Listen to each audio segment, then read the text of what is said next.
मोदी सरकार ने रक्षा क्षेत्र के लिए बजट में करीब 6 लाख करोड़ रुपए का ऐलान किया है। इस ऐलान का असर पड़ोसी देश पाकिस्तान तक हो रहा है, जिसने कंगाल हो चुके पाकिस्तान के होश उड़ा दिए। देश के साथ साथ पाकिस्तान की निगाहें भी भारत के बजट पर टिकी थीं और जैसे ही रक्षा क्षेत्र के बजट का ऐलान हुआ, दाने दाने को तरस रहे पाकिस्तान को एक और झटका लग गया, क्योंकि एक तरफ पाकिस्तान में खाने के लिए आटा नहीं बचा, तो वहीं पाकिस्तान रक्षा क्षेत्र के बजट पर कटौती करने की सोच रहा है। तो वहीं मोदी सरकार ने रक्षा क्षेत्र के लिए बजट में खास ऐलान किए। रक्षा क्षेत्र के लिए 5.93 लाख करोड़ रुपए का ऐलान किया गया। पाकिस्तान के रक्षा बजट के मुकाबले ये बजट 7 गुना ज्यादा है। पाकिस्तान का पिछले साल रक्षा बजट $7.5 अरब था, जो इस साल और भी कम होने के आसार हैं, क्योंकि पाकिस्तान की अर्थव्यवस्था चरमरा चुकी है और तो और IMF सेना के खर्च को कम करने का दबाव डाल रहा है। तो वहीं पाकिस्तान की सेना पैसों की किल्लत की वजह से हथियार नहीं खरीद पा रही है। वहीं TTP का खतरा दिखाते हुए पाकिस्तान अब अमेरिका से पैसे मांगने की फिराक में है।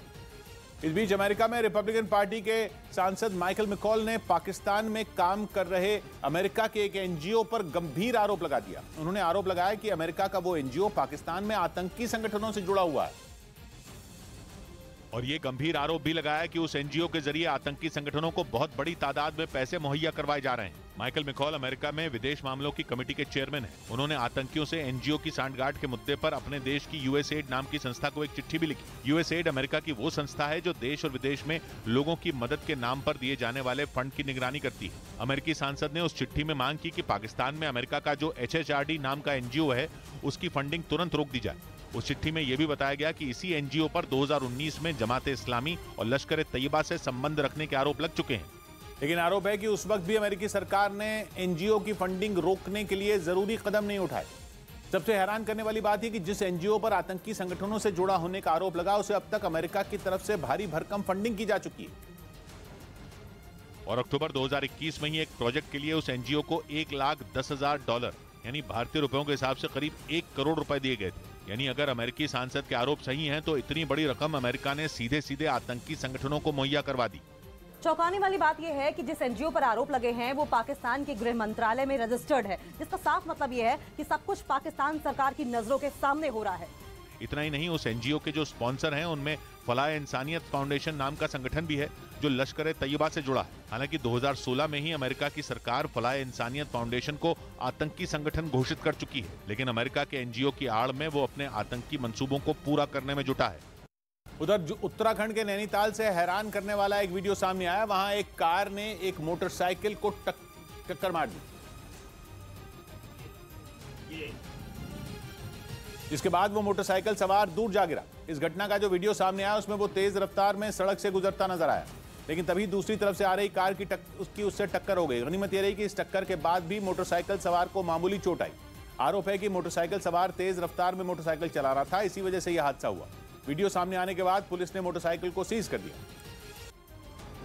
हरियाणा में बिजली चोरी के खिलाफ प्रशासन ने बड़ा एक्शन लिया है, जिसके तहत घर से लेकर दुकानों तक छापेमारी की गई। अंबाला में बिजली विभाग ने चेकिंग अभियान चलाया और 1900 से ज्यादा बिजली उपभोक्ताओं के घर और दुकानों पर छापेमारी की गई, जिसमें 85 बिजली चोरी के केस सामने आए, जिन पर करीब 16 लाख रुपए का जुर्माना लगाया गया है और इन उपभोक्ताओं के खिलाफ FIR भी दर्ज की गई। बिजली विभाग को अंबाला में लगातार चोरी की शिकायतें मिल रही थीं, जिसके बाद विभाग एक्शन में आया और अलग अलग जगह पर चेकिंग अभियान चलाया गया, जिसके लिए बिजली विभाग की ओर से 25 टीमें बनाई गई थीं और छापेमारी के दौरान कर्मचारियों के साथ पुलिस के जवान भी मौजूद थे। जितनी हमने तो थेफ्ट पकड़ी है, और हर थेफ्ट पे एक्चुअली हमारा प्रोसेस होता है, हम इसको FIR कराते हैं और रिकवरी मोड में जब FIR होती है तो बंदा खुद ब खुद कोशिश करता है कि इसको 24 घंटे के अंदर में हम डिपॉजिट पैसे करा दें, जिससे कि वो फिर FIR का जो इंटेंसिटी है वो कम हो जाती है। बताया गया कि चोरी से बिजली विभाग को काफी नुकसान पहुंचा है, जिसकी भरपाई के लिए बिजली चोरी करने वालों के खिलाफ सख्ती बरती गई।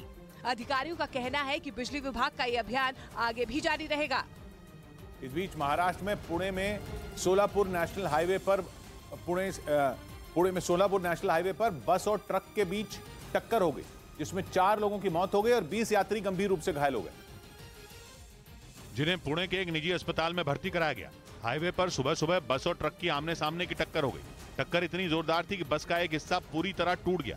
बस में कुल 35 यात्री सवार थे। इस बीच रिलायंस इंडस्ट्रीज के चेयरमैन मुकेश अंबानी सबसे अमीर भारतीयों की लिस्ट में एक बार फिर टॉप पर पहुंच गए। इसके अलावा दुनिया के सबसे अमीर लोगों की लिस्ट में भी ऊंची छलांग लगाते हुए वो 9वें नंबर पर आ गए। और ये जानकारी फोर्ब्स की रियल टाइम बिलियनियर्स लिस्ट से मिली, जिसके मुताबिक अडानी ग्रुप के मालिक गौतम अडानी को पछाड़कर मुकेश अंबानी एक बार फिर भारत के सबसे अमीर शख्स बन गए। मुकेश अंबानी की कुल संपत्ति करीब 84 अरब डॉलर यानी भारतीय रुपयों के हिसाब से करीब 6.5 लाख करोड़ रुपए आंकी गई। उत्तर प्रदेश के मुरादाबाद से हैरान करने वाला एक वीडियो सामने आया है। यहाँ पर एक कपड़े की दुकान में पहुंची कुछ महिलाओं ने बुर्के में छिपाकर कपड़े चोरी करने की कोशिश की, लेकिन इससे पहले कि वो इसमें कामयाब हो पाती, दुकानदार ने उन्हें देख लिया। हालांकि जब उन पर चोरी का इल्जाम लगा तो वो हंगामा करने लगी, जिसके बाद दुकान की मालकिन ने वहां लगे सीसीटीवी फुटेज से उनकी सच्चाई सबके सामने ला दी। उन महिलाओं को अरेस्ट किया गया और उनके पास से 6 टूट के कपड़े वो बरामद किए गए हैं। दुकानदार ने आरोप लगाया कि महिलाओं पर उसे पहले से ही शक था और इसीलिए उन पर खास नजर रखी गई, जिसके बाद पुलिस ने तीनों महिलाओं को गिरफ्तार कर लिया। उधर पाकिस्तान की शहबाज शरीफ सरकार के 2 मंत्रियों ने सरेआम ये कबूल किया कि पाकिस्तान ही आतंकियों को पालने पोसने का काम करता रहा है।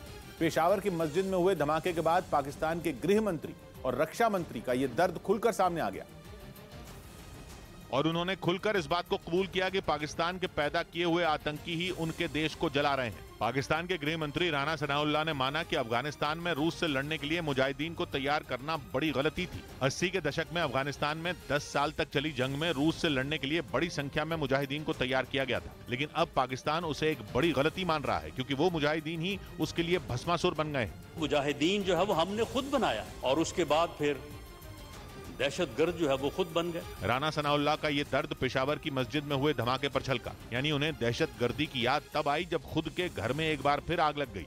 और ये आग वहां टीटीपी यानी तहरीक तालिबान पाकिस्तान ने लगाई, जिसका नाम लेकर राना सनाउल्लाह ने इमरान खान को घेरने की कोशिश की। उन्होंने दावा किया कि इमरान खान की वजह से ही टीटीपी के आतंकियों की ताकत बढ़ गई, क्योंकि प्रधानमंत्री रहने के दौरान इमरान खान ने टीटीपी के खिलाफ नर्म रुख अपनाया था। राना सनाउल्लाह के मुताबिक इमरान खान ने टीटीपी के कई बड़े आतंकियों को जेल से रिहा किया था। ये वो आतंकी थे जिन्हें पाकिस्तान में मौत की सजा सुनाई गई थी। इतना ही नहीं, इमरान खान पर टीटीपी के आतंकियों को पाकिस्तान के कबायली इलाकों में बसाने के भी आरोप लगे। हालांकि इमरान खान ने खुद कुछ दिन पहले इस बात को माना था। उन्होंने दावा किया था कि उनकी सरकार ने टीटीपी के आतंकियों को बसाने की पूरी तैयारी कर ली थी।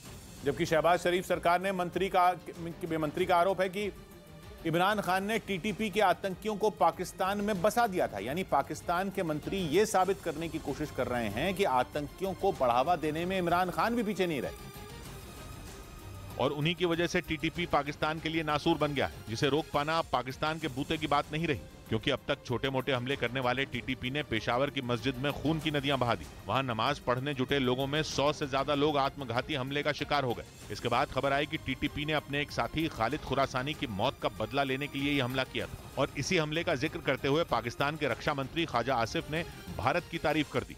हिंदुस्तान में मस्जिदों के नमाजियों के साथ वो कुछ नहीं होता जो पाकिस्तान में हो रहा है। उन्होंने भी इस बात को माना कि पाकिस्तान ने जो बीज मुजाहिदीन के रूप में बोया था वो अब दहशतगर्दी का पेड़ बन चुका है, यानी पाकिस्तान आने वाले दिनों में भी अपनी ही लगाई आग में झुलसेगा।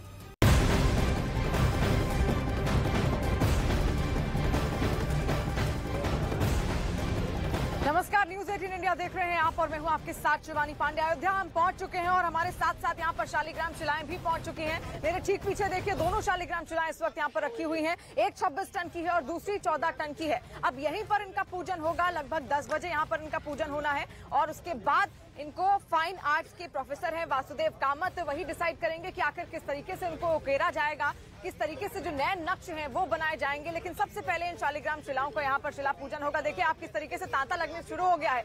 तमाम लोग यहाँ पर धीरे धीरे इकट्ठा होने शुरू हो गए हैं, दूर दूर से लोग पहुंच रहे हैं। कुछ अयोध्या वासी ही हैं जो यहाँ पर पहुंच रहे हैं। सब जानना चाहते हैं, सब दर्शन करना चाहते हैं इन शालिग्राम शिलाओं का, क्योंकि विष्णु अवतार इनको कहा जाता है, भगवान नारायण का स्वरूप इन शिलाओं को माना जाता है और ऐसे में इन सुंदर शिलाओं का दर्शन करने लोग दूर दूर से यहाँ पर पहुंच रहे हैं, क्योंकि लंबा सफर इन्होंने तय किया है। इन शालिग्राम शिलाओं ने लंबा सफर तय किया है।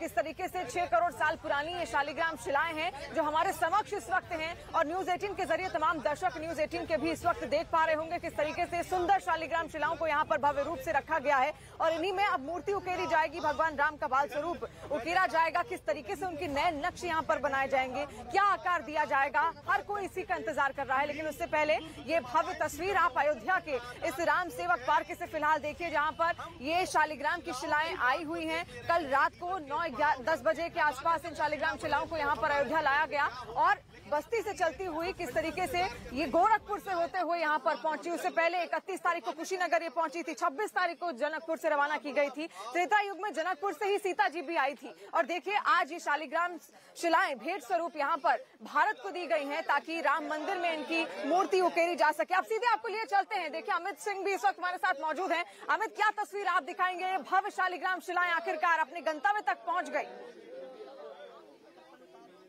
जी हाँ, बिल्कुल अयोध्या पहुंच गई, बीती रात 10 बजे के आसपास पहुंची। और ये जो शालिग्राम आप देख पा रहे हैं शिला, ये ग्रे कलर का है और कहते हैं कि जिनके घर में शालिग्राम शिला रखा हुआ है उन्हें प्राण प्रतिष्ठा करने की आवश्यकता नहीं है, ये अपने आप में ही ये भगवान है। 10:30 बजे के आसपास 51 पुरोहित जो है मंत्रोच्चार करके इस शालिग्राम शिला को सौंप देंगे ट्रस्ट को। और मैं आपको ये जो शिला है ये 26 टन का है। और दूसरी जो शिला है, मैं यहाँ पर दूसरी शिला की तस्वीर आपको दिखाऊं तो ये जो शिला है ये 14 टन की है। तो कुल मिला के दोनों शिलाओं को देखें तो 40 टन की शिलाएं हैं। और इन दोनों शिलाओं को ट्रक से कल रात में जब उतारा गया तो काफी मशक्कत करना पड़ा, क्योंकि 40 टन के जो ट्रक पर सवार थे। और उसके बाद ये तस्वीरें देखिए, लोग यहाँ पर पहुंचना शुरू कर दिए हैं, क्योंकि जो तांता हमने देखा था, जो श्रद्धालुओं को हमने देखा था बिहार के गोपालगंज से लेकर और कुशीनगर, गोरखपुर, बस्ती, सिद्धार्थनगर, उन तमाम जगहों पर थी, वैसे ही तांता यहाँ पर 10 बजे के बाद यहाँ पर लगने वाला है। श्रद्धालु यहाँ पर पहुंचने वाले हैं। 51 पुरोहित जो हैं इन शिलाओं का पूजन करेंगे, मंत्रोच्चार करेंगे और उसके बाद सीधे ट्रस्ट को सौंप देंगे। एक तस्वीर और मैं आपको यहाँ पर दिखाना चाहूंगा। देखिए काफी ज्यादा तादाद में यहाँ पर लोग पहुंचने लगे हैं। यहाँ पर देखिए जय श्री राम के नारे भी यहाँ पर लगाए जा रहे हैं। एक तरफ से यहाँ पर जय श्री राम का उद्घोष हमने कल भी देखा था, हर जगह में, हर जगह। भाई साहब जी कहाँ से आए हो आप? बाबा जिला मिर्जापुर से। कहाँ से आए हो? मिर्जापुर से देखने, सिर्फ शालिग्राम भगवान को देखने के लिए आए हैं आप? जी, शालिग्राम भगवान को। जी, शालिग्राम भगवान। तो आप देख सकते हैं कि मिर्जापुर यहाँ से तकरीबन 200 से ज्यादा किलोमीटर दूरी पर यहाँ पर मौजूद है और जहाँ पर इस वक्त ये शालिग्राम भगवान को रखा गया है। दूसरी एक तस्वीर मैं आपको दिखाता हूँ। अमित, बिल्कुल यहाँ पर आपको रोकना चाहूंगी। देखिए जो शालिग्राम शिलाएं नेपाल से यहाँ पर लाई गई हैं, शालिग्राम शिलाएं जो नेपाल से यहाँ पर लाई गई हैं, उसके साथ साथ 100 जो साधु संत थे वो भी यहाँ पर आए हैं। नेपाल से भी कई लोग आए हैं। इस वक्त मेरे साथ वही साथी मौजूद हैं, कुलराज जी इस वक्त हैं, जो कि सीधे नेपाल से आए हैं। आप इन शालिग्राम शिलाओं के साथ ही आए हैं? ये क्योंकि ये शालिग्राम शिला गंडकी प्रदेश से लाए गए हैं। गंडकी प्रदेश से जनकपुर पहुंचाया और करीब 300 किलोमीटर पूर्व में, और जनकपुर से इधर लाया। ये ओरिजिनली ये शालिग्राम शिला मैगदी जिला, नेपाल के गंडकी प्रदेश का मैगदी जिला का है, बेनी नगर पालिका का है। गलेश्वर जहाँ एक चट्टान पर शिवाजी का मंदिर है, उसी के बगल में से लाए गए हैं। और ये पौधा जो देख रहे हैं ना आप, ये सिंबॉलिक है कि ये हिमालय के गोद में से इसको उठा के ले आए हैं गंडकी को। जी, यानी कि हिमालय की गोद से किस तरीके से गंडक नदी से ये शिलाएं यहाँ पर पहुंची। और हाथ में ये जो पौधा, इसका क्या महत्व है? इसका तो हमको मालूम नहीं है। ये कैल्साइट जो उधर वाला कैल्साइट है ना, ये वो इस पत्थर में कैल्साइट में ये उग जाता है, वो ये फिर सड़ के गिर जाता है, मिट्टी बन जाता है। ऐसा करके मिट्टी बनने की प्रक्रिया हिमालय से शुरू होती है। हम लोग पानी भी, नेपाल भारत को पानी भी दान करते हैं और मिट्टी भी दान करते हैं। और हम सदा निःशुल्क वो कोई पारे वो नहीं लिए, मिट्टी और पानी हम दान करते हैं, हर हमेशा करते हैं। जी, तो देखिए आप किस तरीके से उत्साह है ना केवल भारतवासियों के बीच में, अयोध्या वासियों के बीच में, बल्कि नेपाल से भी लोग यहाँ पर पहुंचे हुए हैं। और सीधे इस वक्त अमित के पास हम लिए चलते हैं, उनके आसपास और सारे लोग मौजूद हैं। अमित, फिर से तस्वीर दिखाइए। देखिए सबसे पहले तो हम यहाँ पर कुछ श्रद्धालु यहाँ पर पहुंचे हुए हैं और सीधे महाराष्ट्र से पहुंचे हुए हैं। आप कहाँ से आई हैं? महाराष्ट्र परभणी से आए हैं सर। तो केवल आप लोग शालिग्राम भगवान को देखने के लिए पहुंचे? हाँ, देखने के वास्ते आए हैं। यहाँ पर श्री आचार्य किशोर जी व्यास जी का रामायण शुरू है, कथे के वास्ते आए हैं हम। हाँ। कथे के लिए आए वाले हैं। भगवान को अभी दर्शन करने के लिए आए हैं। योग ऐसा हो गया, हमको शालिग्राम का दर्शन हो गया है। हम बहुत ही भाग्यशाली हैं, इस वास्ते हमारे यहाँ पे दर्शन हो गया। आप कहाँ से आए हो? परभनी महाराष्ट्र परभनी से। महाराष्ट्र। भगवान सुबह सुबह आके भगवान सीता मैया और भगवान राम का दर्शन करने के वास्ते हम आए। सवेरे 4 बजे आए करके हमारे को मालूम हो गया शिला यहाँ नेपाल से, तो दर्शन के वास्ते आ गया। आप कहाँ से हो? सर मैं अयोध्या से हूँ। अयोध्या से ही हो, तो आप सुबह सुबह यहाँ पहुँचे? बिल्कुल सर। आप मैडम कहाँ से हैं? जी हम महाराजगंज से आए हैं दर्शन करने के लिए। महाराजगंज से आप आए? कितने बजे रात में आ गई थी आप? जी सुबह हम बैठे थे बस पर, यहाँ पर आकर उतर गए हैं।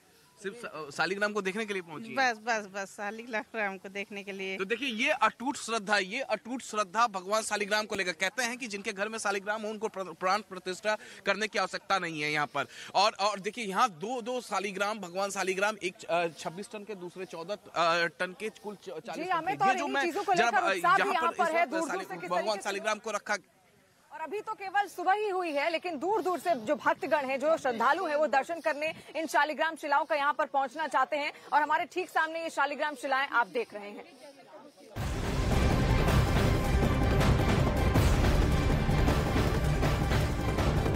और इस बीच बड़ी खबर आ रही है दिल्ली से। दिल्ली के नेताजी सुभाष प्लेस थाना इलाके से ये बड़ी खबर है, जहां पर एक आदमी की हत्या के आरोप में पुलिस ने उसके बेटे को गिरफ्तार कर लिया है।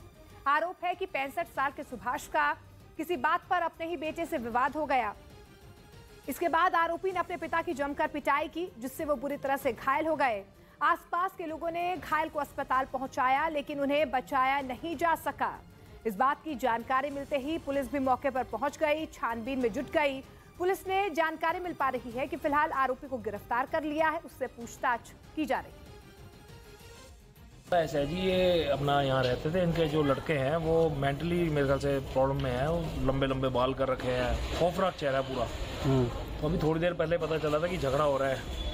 अब हम लोगों ने ये सोचा चलो भाई माँ बाप का है, अपना घरेलू मामला है, तो ज़्यादा डीपली गए नहीं अंदर तक। अच्छा, बाकी जब तक जाने लगे तो पता चला कि वो तो अपने आप को कमरे में बंद कर चुका है। अच्छा, और जब पुलिस वाले आए तो देखा कि वो भैया मर चुका है। अच्छा, जो बुजुर्ग आदमी थे उस पर हमला हुआ है, तो मर गए।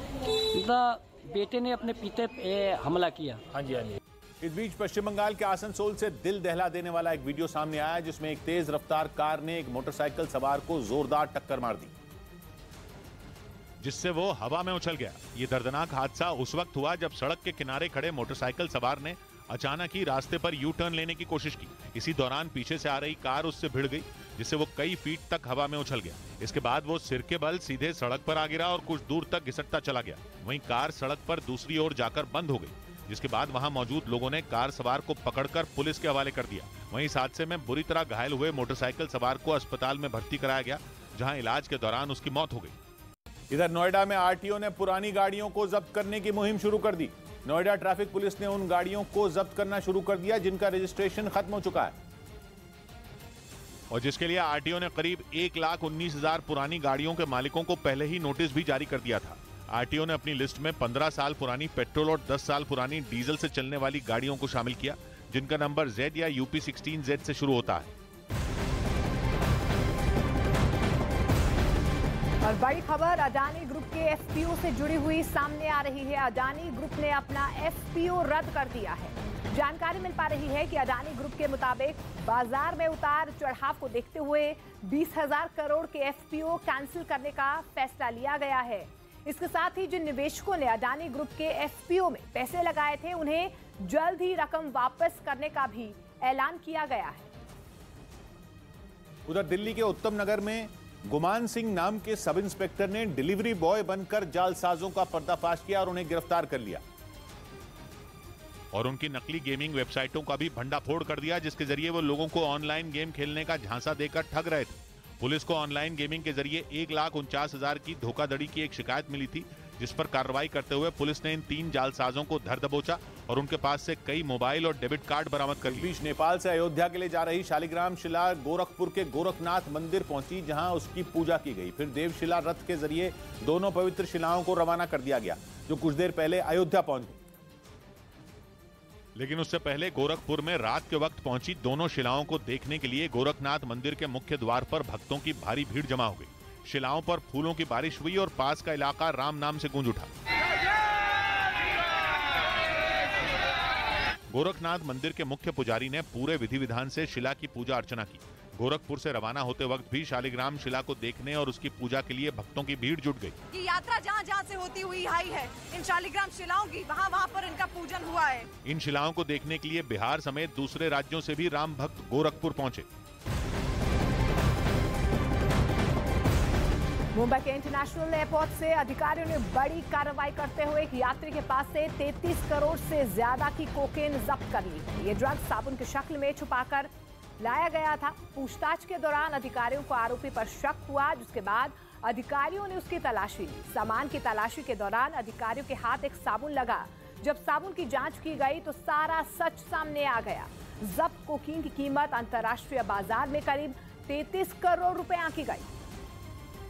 इधर पटना में एक शादी समारोह में उस वक्त हड़कंप मच गया जब मामूली बात पर हुए विवाद में एक पक्ष ने दूसरे पक्ष पर फायरिंग कर दी और इस घटना में 2 लोग घायल हो गए, जिनमें एक की हालत गंभीर बताई गई। बताया गया कि बारात के साथ आई एक गाड़ी का पहिया एक आदमी के पैर पर चढ़ गया, जिसके बाद वहां कहासुनी शुरू हो गई और थोड़ी ही देर में 2 लोगों ने दूसरे पक्ष पर फायरिंग कर दी। 10 मिनट के बाद बाइक सवार पर 2 आके गोली मार दी। पुलिस ने मामला दर्ज कर आरोपियों की तलाश शुरू कर दी। इसके लिए वहां लगे सीसीटीवी कैमरों की भी मदद ली जा रही है। इस बीच पृथ्वी के करीब से एक ऐसा धूमकेतु गुजरने वाला है जिसे नंगी आंखों से देखा जा सकेगा। सबसे हैरानी की बात यह कि यह धूमकेतु हरे रंग का है, जो एक रहस्यमयी रोशनी छोड़ता हुआ आगे बढ़ रहा है। पिछली बार यह धूमकेतु 50,000 साल पहले धरती के पास से गुजरा था। पिछले साल पहली बार नासा के वैज्ञानिकों ने इस हरे धूमकेतु को खोज निकाला। इसका तकनीकी नाम C2022E3 है, लेकिन इसे हरा धूमकेतु भी कहा जा रहा है। माना जा रहा है कि 1 और 2 फरवरी को इस धूमकेतु को आकाश में देखा जा सकता है। यह आकाश में किसी चमकती हुई चीज की तरह दिखेगा और अपने पीछे हरे रंग का धुआं छोड़ता हुआ जाएगा। और इसके कुछ वीडियो भी नासा के वैज्ञानिकों ने जारी किए थे, जिनकी वजह से ये धूमकेतु रहस्यमयी बन गया। हालांकि इससे पृथ्वी को किसी तरह का खतरा नहीं है। वैज्ञानिकों के मुताबिक ये धूमकेतु धरती से करीब 425 लाख किलोमीटर दूर से गुजरेगा। हद दर्जे का शातिर है। गवर्नमेंट फंक्शनरी को इम्पर्सनेट करता था, आवाजें बदलता था। न्यूज चैनलों के इतिहास में पहली बार न्यूज 18 इंडिया की web series FIR number 208 streaming फरवरी। मकरान के एक बड़े इलाके के हजारों घरों की बत्ती गुल हो गई। मकरान के 3 जिले तुर्बत, पंजगुर और ग्वादर तो बिजली की कमी से बुरी तरह प्रभावित हो गए। खबर के मुताबिक मकरान के लिए ईरान से 100 मेगावाट बिजली की सप्लाई की जाती है, लेकिन उसे अचानक रोक दिया गया। और जब पाकिस्तान के अधिकारियों ने ईरान से संपर्क किया तो सिर्फ 20 मेगावाट बिजली मिलनी शुरू हो गई, जो वहां के कई जिलों के लिए ऊंट के मुंह में जीरे की तरह थी। और इसी वजह से मकरान के हजारों लोग अंधेरे में रहने को मजबूर हो गए। पाकिस्तान के मुताबिक ईरान ने बिजली की सप्लाई में कटौती करने की वजह भी नहीं बताई। वही खबर है कि पाकिस्तान का पानी रोकने की भारत ने पूरी तैयारी कर ली है। मतलब ये कि कंगाली और भुखमरी का सामना कर रहे पाकिस्तान के लिए प्यास बुझाना भी मुश्किल हो जाएगा, क्योंकि जिस पानी को वो अपना हक समझ रहा था, हिंदुस्तान उसका वो पानी भी रोक सकता है। सिंधु जल समझौता दोनों देशों के बीच 62 साल पहले हुआ था। भारत ने समझौते का पालन करते हुए अपने हिस्से के पानी का इस्तेमाल किया, लेकिन पाकिस्तान की नीयत में खोट रहा। भारत के हिस्से की नदियों पर बनने वाली परियोजनाएं हमेशा पाकिस्तान को चुभती रहीं। सिंधु जल समझौते में शिकायतों का निपटारा करने का भी तरीका तय किया गया था, लेकिन पाकिस्तान ने कभी भी समझौते की शर्तों का पालन नहीं किया। इसीलिए भारत ने पाकिस्तान को नोटिस देकर समझौते की शर्तें बदलने की मांग कर दी। 90 दिनों में इस नोटिस का जवाब देना जरूरी होगा। अगर कोई सही जवाब नहीं मिला तो भारत के पास समझौते से निकलने का विकल्प होगा, जिसका मतलब पाकिस्तान का पानी बंद करना भी हो सकता है। उधर बदहाली के दौर से गुजर रहे पाकिस्तान के मीडिया में क्रिकेटर KL राहुल और एक्टर अतिया शेट्टी की शादी की चर्चाएं तेज हो गई। वहां के एक न्यूज चैनल पर 2 पत्रकार एक शो के दौरान इन दोनों की शादी में मिले तोहफों पर बात करते नजर आए, जिसका एक वीडियो सोशल मीडिया पर वायरल हो गया, जिसमें दिखा कि दोनों पाकिस्तानी पत्रकारों ने बेहद दिलचस्पी से इस पर चर्चा की कि KL राहुल और अतिया शेट्टी को उनके करीबियों से शादी में क्या तोहफे मिले। बहुत कुछ दिया है एंड आई गेस हमें ये हजम करने के लिए टाइम चाहिए। ये पाकिस्तान के मीडिया में चर्चा का विषय इसलिए बन गया क्योंकि वहां 2 वक्त की रोटी के लिए भी मारामारी मची है और भारत में अतिया और KL राहुल को शादी में बेहद महंगे तोहफे मिले। वीडियो में दिखा कि शो के दौरान ये दोनों पाकिस्तानी पत्रकार तोहफों के दाम पाकिस्तानी रुपए में बदलकर इस पर चर्चा करते रहे। आप क्यों कम कर रही है पैसे हर चीज के? KL राहुल और अतिया शेट्टी 23 जनवरी को शादी के बंधन में बंधे थे, जिन्हें मिले तोहफों की पाकिस्तान तक चर्चाएं होने लगी। इधर दिल्ली में एक बार फिर मेयर के चुनाव के लिए नई तारीख का ऐलान कर दिया गया। दिल्ली के उपराज्यपाल VK सक्सेना ने 6 फरवरी को मेयर के चुनाव के लिए MCT का सत्र बुलाने की मंजूरी दे दी। क्योंकि मुख्यमंत्री अरविंद केजरीवाल और उप मुख्यमंत्री मनीष सिसोदिया ने उन्हें 6 फरवरी को सदन बुलाने का सुझाव दिया था, जिस पर उपराज्यपाल ने मंजूरी दे दी। अब सोमवार को मेयर, डिप्टी मेयर और स्टैंडिंग कमेटी के 6 सदस्यों के चुनाव के लिए पार्षद मतदान करेंगे। इस बीच अमेरिका के बाद ब्रिटेन ने भी जेलेंस्की को जंग में एक बड़ा झटका दे दिया। ब्रिटेन ने रूस के खिलाफ लड़ने के लिए यूक्रेन को अपने लड़ाकू विमान देने से इनकार कर दिया, जबकि जेलेंस्की ने अपने मददगार देशों से ऐसे विमान पाने के लिए एड़ी चोटी का जोर लगा रखा है। उन्होंने अमेरिका समेत कई देशों से फाइटर जेट दिए जाने की गुहार लगाई है, लेकिन अब तक जेलेंस्की की मुराद पूरी नहीं हुई है, क्योंकि अमेरिका पहले ही उन्हें F-16 देने से इनकार कर चुका है। माना जा रहा है कि इसके पीछे अमेरिका की मजबूरी है। F-16 उसका बेहद खतरनाक लड़ाकू विमान है और वो नहीं चाहता कि इस फाइटर जेट का इस्तेमाल रूस के खिलाफ किया जाए, क्योंकि ऐसा होने पर रूस और उसके बीच सीधा टकराव हो सकता है।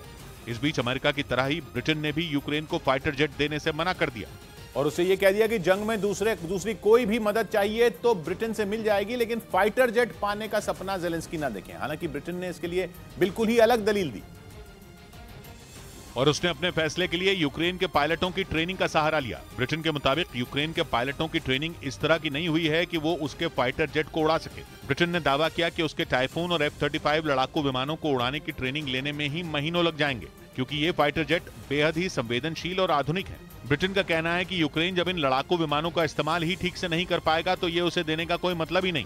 ब्रिटेन के इस कदम को जेलेंस्की के लिए बहुत बड़ा झटका माना जा रहा है, क्योंकि अमेरिका और जर्मनी पहले ही उसे लड़ाकू विमान देने से मना कर चुके हैं।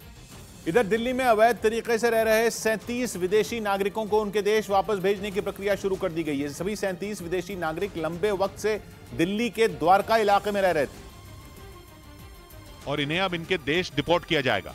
पुलिस को अवैध तरीके से रह रहे इन 37 विदेशियों की जानकारी मिली थी। इन्हें जब पकड़ने पुलिस द्वारका पहुंची तो इनके पास न वीजा था न ही कोई दूसरा दस्तावेज। इसके बाद पुलिस ने इन्हें हिरासत में ले लिया। इनमें ज्यादातर नाइजीरिया, उज्बेकिस्तान और घाना के नागरिक हैं। उधर नेटो महासचिव ने स्वीकार किया कि चीन उसके सामने नई चुनौती बनकर उभरा है, जिसकी सबसे बड़ी वजह है चीन और रूस की नजदीकी। क्योंकि यूक्रेन जंग के बाद चीन अचानक नेटो के एजेंडे में शामिल हो गया, जबकि इससे पहले नेटो की किसी बैठक में चीन पर इस तरह से चर्चा नहीं हुई थी जैसी अब होती है। या यूं कहें कि यूक्रेन जंग ने नेटो के दुश्मनों की संख्या बढ़ा दी और रूस के अलावा चीन उसके सामने बड़ी चुनौती बनकर खड़ा हो गया। नौबत ये आ गई कि नेटो की बैठकों में चीन से निपटने की प्लानिंग होने लगी। For the first time addressed China. That was not the case in the previous strategic concept. Ukraine जंग के बाद चीन लगातार अमेरिका से आंखों में आंखें डालकर बात कर रहा है, क्योंकि उसके मन में ये इच्छा जाग गई कि वो ताइवान को अगला यूक्रेन बना दे। लेकिन इसके लिए उसे ताइवान से नहीं बल्कि अमेरिका से लड़ना होगा, क्योंकि अमेरिका ने ताइवान से वादा किया है कि वो उसकी सुरक्षा में उसका साथ देगा। और इसी बात पर चीन चिढ़ गया। वो नहीं चाहता कि अमेरिका ताइवान मुद्दे में कूदे, लेकिन अमेरिका ने हर वो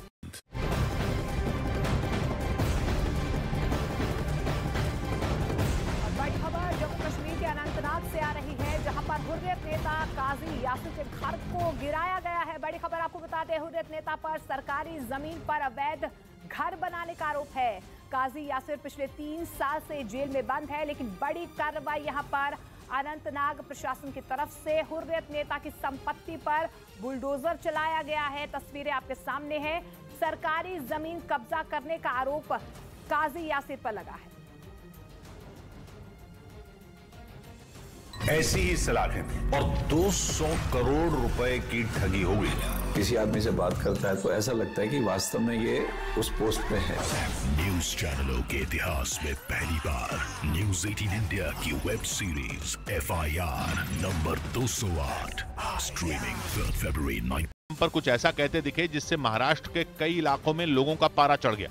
संत तुकाराम महाराष्ट्र के एक ऐसे महात्मा जिनकी लुगाई रोज मारती थी, उन्हें रोज पीटती थी डंडे से। पंडित धीरेन्द्र शास्त्री का महाराष्ट्र में पहले भी विरोध हो चुका है, क्योंकि उन पर अंधविश्वास फैलाने का आरोप लगा था। इस पर खूब बवाल भी हुआ था। ये मामला ठीक से ठंडा भी नहीं हुआ कि उन्होंने संत तुकाराम के बारे में बोलकर नया विवाद खड़ा कर दिया। मैंने नहीं देखा इस तरह का चीट, इस तरह का क्रिमिनल माइंड पूरे जेल स्टाफ को ब्राइब कर देगा। मैं सोच भी नहीं सकता था। गवर्नमेंट फंक्शनरी को इम्पर्सनेट करता था, आवाजें बदलता था। टारगेट भी बहुत पावरफुल धनवान लोगों को करता है। ये एक ही चीज से रुक सकता है, अगर आप इसकी जीभ काट दो। न्यूज चैनलों के इतिहास में पहली बार न्यूज 18 इंडिया की web series FIR number 208 streaming soon. मैंने नहीं देखा इस तरह का चीट, इस तरह का क्रिमिनल माइंड पूरे जेल स्टाफ को ब्राइब कर देगा। मैं सोच भी नहीं सकता था। गवर्नमेंट फंक्शनरी को इम्पर्सनेट करता था, आवाजें बदलता था। टारगेट भी बहुत पावरफुल धनवान लोगों को करता है। ये एक ही चीज से रुक सकता है, अगर आप इसकी जीभ काटें। न्यूज चैनलों मैंने नहीं देखा इस तरह का चीट, इस तरह का क्रिमिनल माइंड पूरे जेल स्टाफ को ब्राइब कर देगा। मैं सोच भी नहीं सकता था। गवर्नमेंट फंक्शनरी को इम्पर्सनेट करता था, आवाजें बदलता था। टारगेट भी बहुत पावरफुल धनवान लोगों को करता है। ये एक ही चीज से रुक सकता है, अगर आप इसकी जीभ काटें। न्यूज चैनलों के इतिहास में पहली बार न्यूज 18 इंडिया की web series FIR number 208 streaming 3rd February 9 PM